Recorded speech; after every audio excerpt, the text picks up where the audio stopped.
COVID-19 has hit small businesses particularly hard. 100,000 small businesses have shuttered since this outbreak started.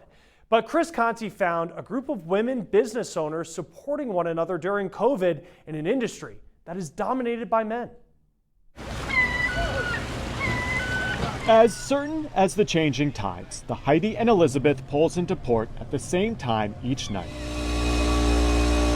The reward for a 14-hour day of fishing off the New Hampshire coast is this weigh-in. But even in this picturesque New England town, COVID has found a way to impact both land and sea. Our family had to adapt in order to survive. This boat is named after Heidi Markey. That's her brother Jim at the helm. When COVID hit, wholesalers who would typically buy his fish disappeared. It was hard for me to watch him not be able to provide for his family. Heidi couldn't watch the family business sink. So she got to work using her skills as a career corporate marketer. In May, she founded the Daily Haul, a new business that sells fish directly to consumers. We're pulling in fish every day, and it's not going to the local consumer, so we had to create that market for it. Heidi quickly realized there were other women in the fishing industry struggling and being underrepresented.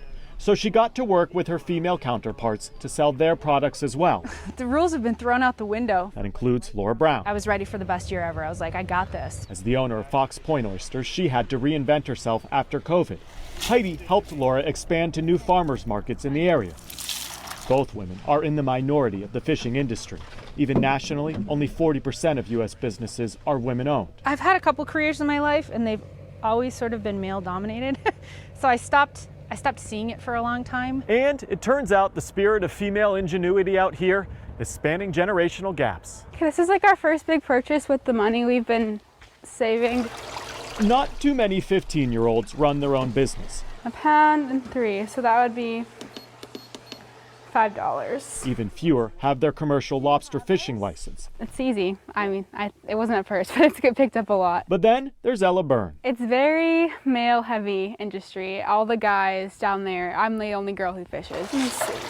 With guidance from Heidi, Ella has been able to learn the ins and outs of customer service. Heidi, she's helped me a lot with this too. She has been a great help in teaching me how to run the business and be supportive, and we all help each other out. She advertises on Facebook, sells the lobsters she catches right out of her parents' garage. Even as a 15-year-old, she's seen the importance of women supporting one another.